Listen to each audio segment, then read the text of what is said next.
What's up, everybody? Steve Cam from nerdfitness.com here. I am joined by two team members of Team Nerd Fitness, Jim Bathurst and Stacy Artisan.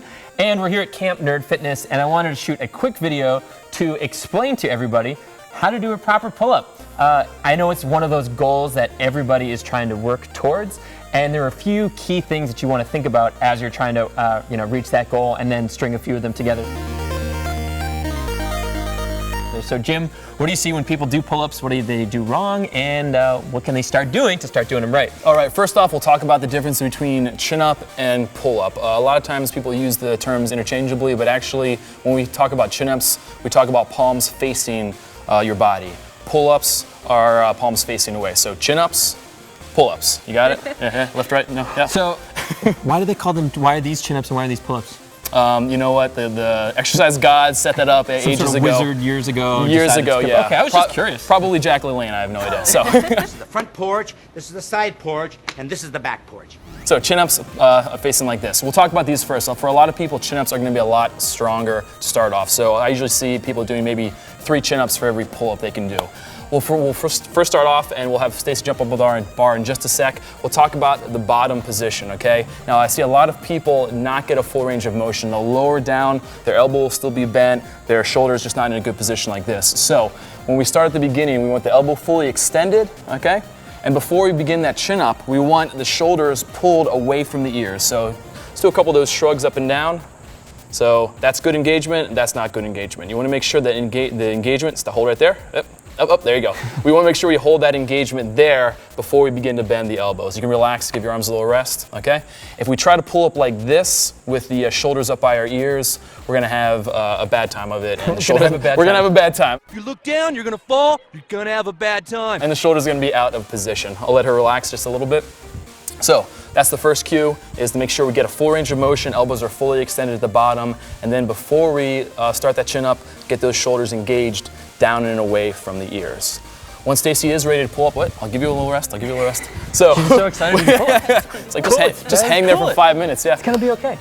Once the shoulders are engaged and she begins to pull up, she wants to think about leading with the chest and keeping things open just a bit. A lot of times, and this is usually a matter of either people are not aware of it or maybe even lack of strength, people will tend to curl inwards. They'll lift their legs up like this. This is no good, okay? They look like a little fetal chin up. Can I show you one of those? Yeah, sure, yeah. Give me the fetal. Well, first of all, when they're doing the pull-ups, they're thinking like that's not a, you gotta go. All the way down, but you got it.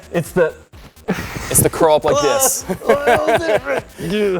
Now, if someone gets their chin over the bar, I still count that as a chin up. Please, I'm not trying to take your chin up away from you. I'm not that guy. Steve might tell you that's not a chin up. No. I mean, I would never. Yeah. I would never. I'm just talking. When people are trying to be good at these things or working towards a perfect chin up. You got it. That's what I want to. You almost said perfect push up. This is not an infomercial. So, all right. So for the chin up, like I said, we want to keep the shoulders back. We want to keep the chest up, we want to keep the body open, okay? All of them are going to be working together. If anything starts to collapse, then the whole system starts to collapse. So, we get Stacy back up on the bar, elbows are fully extended, shoulders engaged away from the ears, and then as she pulls up, body's open, shoulders back, boom. Chin up right over the bar, chest to the bar. Hold it, no I'm kidding, come on down, and relax. So again, keeping things nice and open like this. For 20 to 30 minutes. Now, if you're strong in the chin up, you might, again, find yourself maybe a little bit weaker in the pull-up, as I mentioned. So make sure that you still have that same good form for the pull-up. So rock and roll, palms facing away in that pull-up form.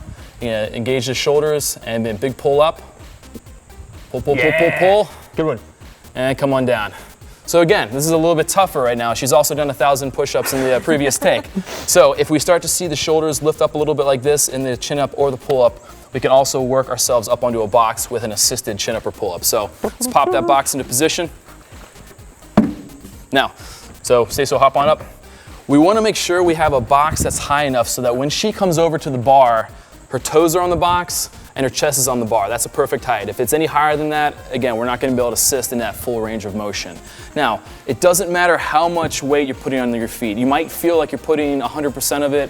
It's probably only 99%, you're probably not that bad, but like I said, you want to put as much weight as you need to on the feet.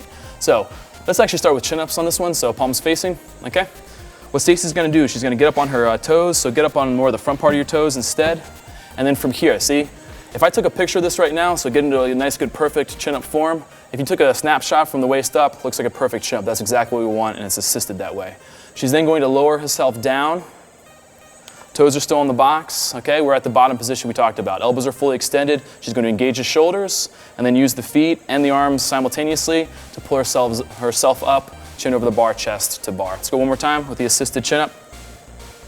Okay, engage the shoulders, chest up to the bar. Now let's flip our hands around. So we saw the pull-up from before, okay? Again, we're a little tired. It was a little bit out of position. We put the, make sure we're in a good position here. Palms facing away in our good pull-up form. Now let's drop below the bar. Elbows fully extended. Engage the shoulders before you bend the elbows. And then go nice and slow, slower, slower, slower. Let's try it again. Let's try it again. You got it. So engage the shoulders, chest up, use those feet as you need to, boom. So as you can see, with the box as an assist, we can get a higher range of motion, we can get the shoulders into a better set position throughout and especially at the top. So Great. There you go. Yeah, pull those shoulders back. Just the thing that I think I see too many people doing, just violently swinging and throwing their body to get above the bar. And like you said, you know, if you get your chin above the bar to start, that's awesome. That's a chin up. That's a chin up. That's a chin up. It counts as you get more comfortable with them. It's something you can work a little bit more towards to have that proper, perfect form so that you can start crushing multiple pull-ups in a row, multiple chin-ups in a row. Muscle ups. And this is what works you toward the mother of all exercises, the muscle up. So thank you so much for watching. Make sure you check out the rest of our videos and head over to nerdfitness.com to join the rebellion and level up your life today. Looks like we got ourselves a good old-fashioned dad off.